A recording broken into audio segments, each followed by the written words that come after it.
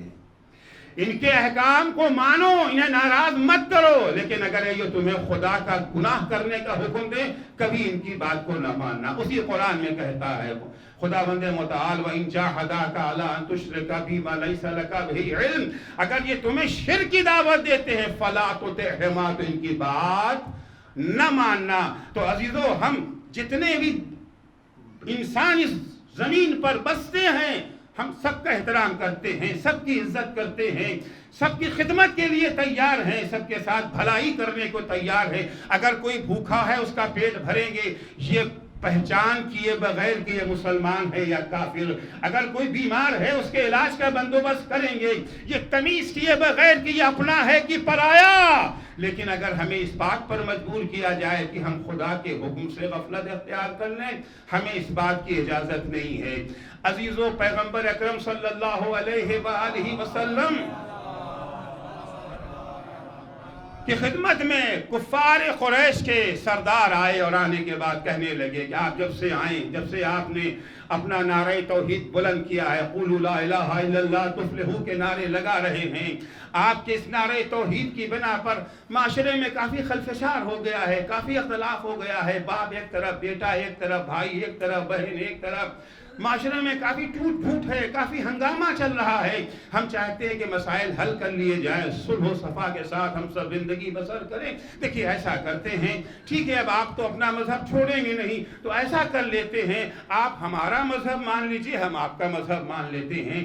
آپ ہمارے خداؤں کا سجدہ کر لیجئے, ہم آپ کے خدا کو سجدہ کر لیتے ہیں. کیونکہ اگر آپ کا خدا بھی سچا تھا تو کوئی بات نہیں, ہمیں اس کا فائدہ مل جائے گا, اور اگر ہمارا خدا سچا تھا تو آپ کو بھی فائدہ مل جائے گا.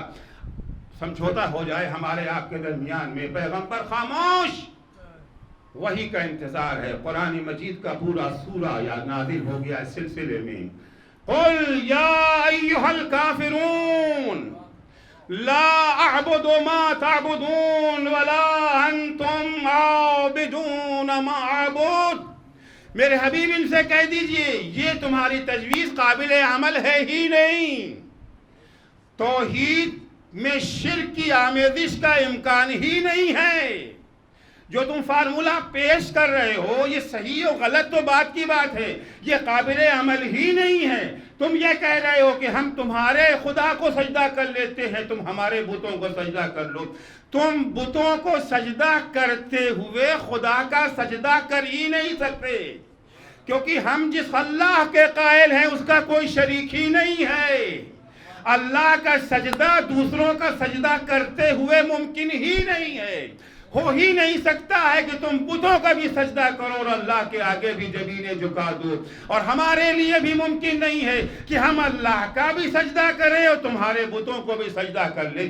اللہ کے سجدہ کا مطلب یہ ہوتا ہے کہ وحدہ لا شریک، کوئی اور لائق سجدہ ہے ہی نہیں، لہذا نہ تم ہمارے خدا کو سجدہ کر سکتے ہو بتوں کا سجدہ کرتے ہوئے، اور نہ میں وحدہ لا شریک کا سجدہ کر کے بتوں کے آگے جگہ جھکا سکتا ہوں۔ رہ گیا مسئلہ جھگڑے کا، لڑائی کا، ہم بھی جھگڑا نہیں چاہتے ہیں، ہم بھی لڑائی نہیں چاہتے ہیں۔ لکم دینکم ولی دین، تم اپنے مسلک پہ عمل کرتے رہو، ہم اپنے مسلک پہ عمل کر رہے ہیں۔ جھگڑا ہم نے نہیں شروع کیا ہے، لڑائی کا آغاز تم نے کیا ہے۔ ہم نے جب کہا لا الہ الا اللہ، تم نے ہم پر کوڑا پھینکا، ہم نے تو کوڑا نہیں پھینکا تھا نا، کانٹے تم نے بچھائے، ہم نے نہیں بچھائے تھے، پتھر تم نے مارا، ہم نے نہیں مارا ہے، اقتصادی ناکہ بندی تم نے کی ہے، ہم نے نہیں کیا ہے۔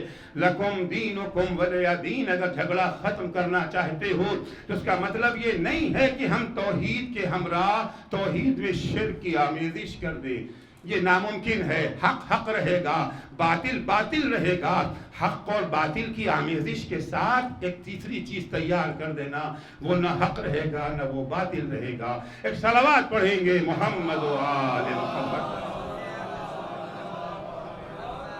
ہمیں جس چیز کی دعوت اسلام دے رہا ہے، ہمیں جس چیز کی دعوت الہی پیغام کے ذریعے سے ہمیں دی گئی ہے، وہ یہ ہے کہ لڑائی بالکل ہم نہیں چاہتے ہیں، جھگڑا بالکل ہم نہیں چاہتے ہیں، لیکن صلح کا مطلب، اتحاد کا مطلب، وحدت کا مطلب، یکدلی و یکجہتی کا مطلب یہ نہیں ہے کہ ہم حق کو چھوڑ کر کے یا حق میں باطل کی آمیزش کر دیں۔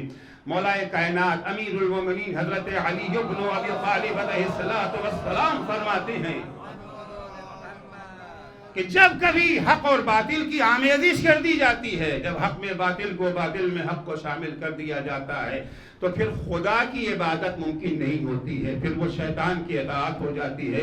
مولا فرماتے ہیں لو ان الباطل خلص من مزاج الحق لم یخف علی المرتادین، اگر حق میں باطل کی آمیزش نہ کی جاتی تو جو حق کے طلبگار ہیں ان کے لیے حق کبھی مخفی نہ ہو پاتا۔ اگر حق کے طلبگاروں کو حق تک رسائی نہیں مل پاتی ہے، وجہ یہ ہے کہ حق حق نہیں رہ جاتا ہے، حق میں باطل ملا دیا جاتا ہے۔ جب حق میں باطل شامل کر دیا جائے گا تو جو حق کے طلبگار ہیں کبھی اس حق میں ان کے لیے کشش باقی نہ رہ جائے گی۔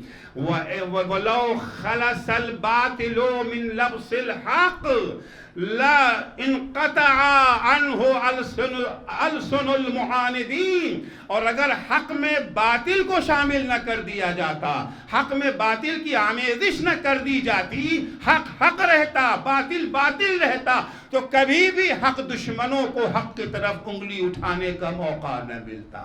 حق پر انگلیاں اسی وقت اٹھتی ہیں جب حق میں باطل کی آمیزش کر دی جاتی ہے۔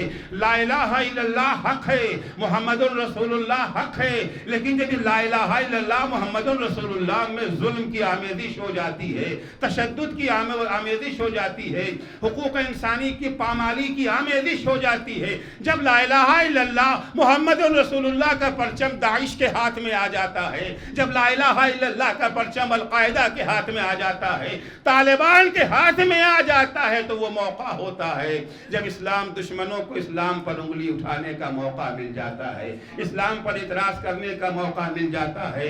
اگر یہ لا الہ الا اللہ کا پرچم داعشیوں کے ہاتھ میں نہ ہوتا، طالبانیوں کے ہاتھ میں نہ ہوتا، القاعدہ کے ہاتھ میں نہ ہوتا، تو کسی پر اسلام پر انگلی اٹھانے کی ہمت نہ پڑتی۔ مولا فرماتے ولیکن یؤخذ ضغص من هذا وضغص من هذا فینزجان، مگر افسوس آج حالات یہ ہیں، تھوڑا سا حق لے لیا جاتا ہے، تھوڑا سا باطل لے لیا جاتا ہے، حق اور باطل کی وہ آمیزش ہو جاتی ہے، اس طرح سے حق اور باطل کو ملا دیا جاتا ہے۔ فَهُنَالِكَ يَسْتَوْلِي الشَّيْطَانُ عَلَىٰ أَوْلِيَائِهِ، اب یہ وہ موقع ہوتا ہے جب شیطان اپنے چیلوں پر سوار ہو جاتا ہے۔ لہذا یہ کہنا کہ ہمیں جو ہے وہ مین اسٹریم میں شامل ہو جانا چاہیے، ٹھیک ہے ہم مسلمان بھی رہے، ہم نماز بھی پڑھ لیں، ہم روزہ بھی رکھ لیں، ہمارا نام بھی محمد عسکری رہے، نام بدلنے کی ضرورت نہیں ہے، لیکن اسلام کو ایک خاص دائرے میں رکھا جائے۔ مسجد میں اسلام ہو، امام باڑے میں اسلام ہو، لیکن مسجد و امام باڑے سے نکلنے کے بعد